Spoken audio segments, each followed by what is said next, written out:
Hello, this is Malorian. We're now on to the second day of Cry Havoc and the 5th game, and now this will be my Orcs versus some Lizardmen. Alright, so this is going to be up against a Lizardman player I've never played off against before, but a couple of interesting things in this game.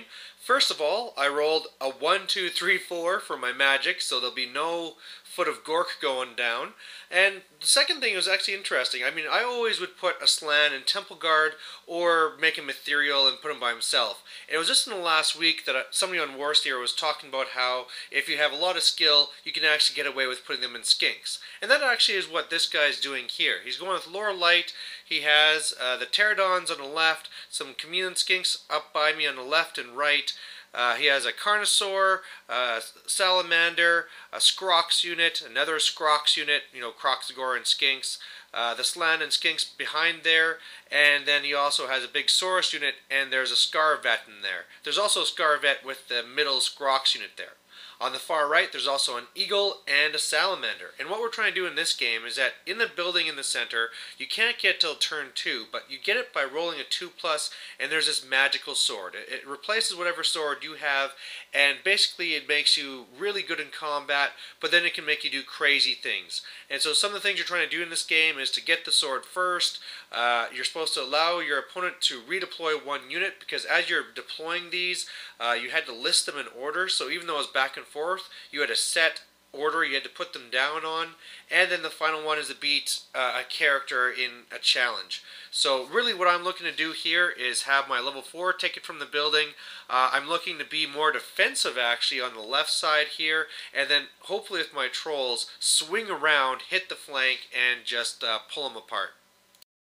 So I get first turn, and one of the things I should say is that going into this, I was feeling pretty weak from the last night, and luckily my opponent here had, after the tournament first day, gone to a wedding, so both of us were feeling like we would wanted a nice, quiet, easy game, but really all that happened here is that I moved up my line, except for my savages, which are holding the line, and got off Fists of Gork on my character, who's going to be awesome with that Fists of Gork and the sword, and then with my shooting was able to kill the eagle in the far right, which I was worried about redirecting again the way of my trolls, and I was hoping to panic the salamander, but no dice, he passed.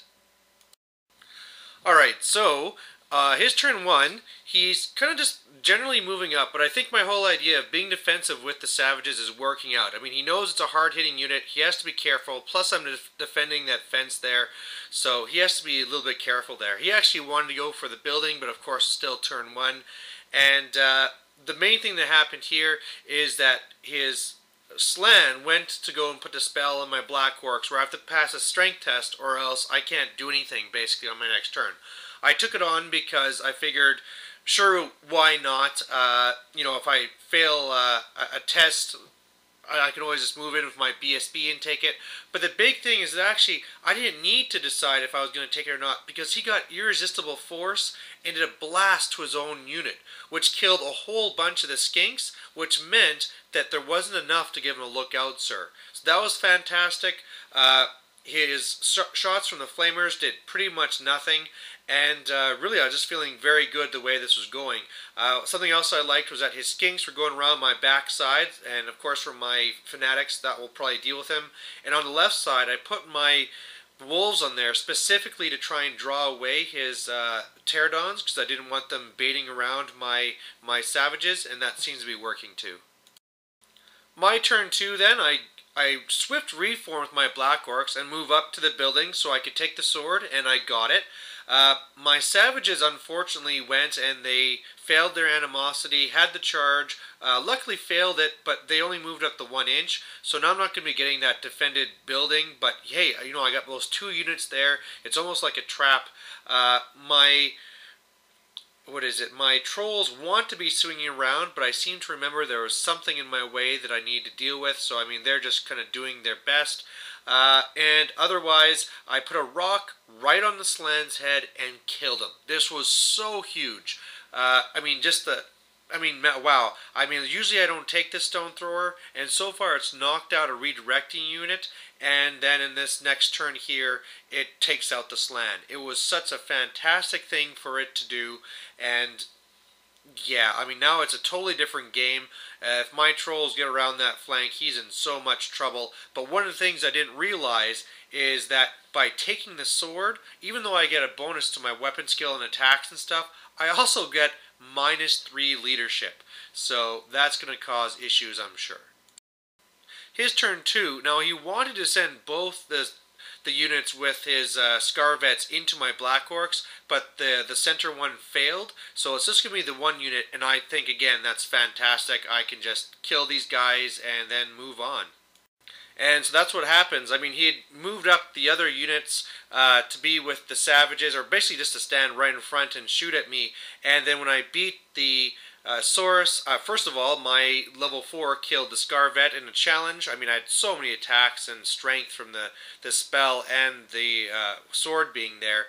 And then when I overran, I'm also into the flank of the other unit. So, I mean, this is just going perfectly to plan. Well, okay, let's not say to plan. Let's say that this is just going very well and better than the plan. My turn 3 then, and so really what's happening here is the trolls were able to pass stupidity, so that was great. So they were able to swing around, but there's the remnants of the skink unit there that's blocking me from going too far, so I'm there right now. The Savages have just kind of shifted over in order, because they couldn't charge in because of the way they were. So this blocks the Salamander from getting behind me and makes it so I could charge in later if needed. And it looks like it is needed because, man, I just destroyed those skinks. They were minus a ton, and he rolled double ones. So now I'm going to be getting the other Scrox unit in my flank. That's maybe not so bad because one of the things the sword gives me is unbreakable. And I set up my Night Goblins to counter, and maybe the Trolls could counter. But yeah, I had thought that I was going to be turning that into a front charge, and I'm going to take that one on the flank. His turn 3 then, so I mean by now the Pterodons have killed my wolves and now they're behind harassing me. I was surprised that the Carnosaur did not go into my Savages. I mean, at this point, I mean, I thought he was kind of stuck there, but what he was able to do was to back away so he could threaten my Black Orcs. Of course, he went and charged in. The Skinks are there to redirect my Trolls, and then the Salamander on the other side was able to flame my Night Goblins and panic them, so they went all the way to where you can see them now. In the actual combat, you can see that I just killed a ton of skinks. I think this one actually came down to a draw or something, just because even though I had all this combat res, I killed so many. But either way, you know, I'm still holding out, and I've now killed both of his Scarvets with my level 4, which feels pretty good. My turn number 4 here, and so this time Trolls fail stupidity. They're basically stuck. Night Goblins rally, so that's pretty cool. With my Stone Thrower, I was able to kill the Salamander on the right, so that was pretty awesome. What I did with my Savages is I had charged the Salamander, killed it, and overran into the Croxagore, and then in the magic phase, I Hand of Gorked my Black Orcs away and out of the fight. And the reason why I did this is even though I was kind of in a pretty good situation, I didn't want the Croxagore, now that my level 4 was out of combat, to start slamming on him. So I just wanted to get back, get in a more defensive position, plus there's a Carnosaur that could have charged in too, so now I'm feeling pretty good. Kicked that other unit, and guess what? He rolled double ones again and held up. His turn 4, and he's just going to throw everything at the Savages. The Scrox come in, the Carnosaur comes in, even the Pterodons come into the rear. And you know what? I'm not feeling bad about this because I got so many attacks, there's so many Skinks and Pterodons to kill. I'm pretty sure I'm still going to win combat, and in the end the Black Orcs are in a perfect spot to counter. And in the end, that's what happened. Yeah, I mean, the Carnosaur is only barely alive. It only has like a wound or 2 left. I killed a bunch of them. They killed a bunch of me. I can't really remember who lost this fight, whether I kept Frenzy, so obviously I didn't lose, but I can't remember if it was a draw or he lost. Either way, we're all there, and this is where things get a little bit even weird, because then he combat reforms to face the Scrox to be turning to the right, but he wanted to keep the Croxagore in a way where they could still be working on the Savages, so it's going to get a little bit weird, but we'll make it work. My turn 5 then, the Trolls failed stupidity. They were stuck. They're now past there because I used Hand of Gork. The Night Goblins charged in, so did the Black Orcs, and after it's all said and done, the Carnosaur is dead. The one Scrox unit broke and got away. But now everything's fighting that other Scrox unit, and at this point he said, let's call it because it's pretty over. So victory to the Orcs, and this one made me feel pretty good. I mean, again, my trolls did pretty much nothing, but otherwise, I mean, it was just beat down time from the Orcs, killing these stuff in combat. Love to see my level 4 kill stuff in combat. But something I really have to recognize is how different this game is because he didn't have his slant. I mean, being able to go and snipe that guy right off the bat not only made it so that I can now control the magic phase. He wasn't going to have his general, a bunch of points in the hole. It was also the big thing, just having that no magic phase of his, where he has a lot of good spells in light that he could have used that now just didn't happen. And also, I mean, that being said, man, did my stone thrower have a hell of a day killing that troublesome, what could have been a troublesome eagle, then killing the slan, then killing a salamander.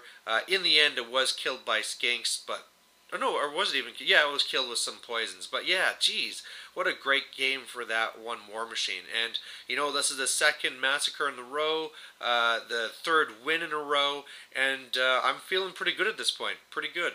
So thanks for watching, and I'll have the last game coming up.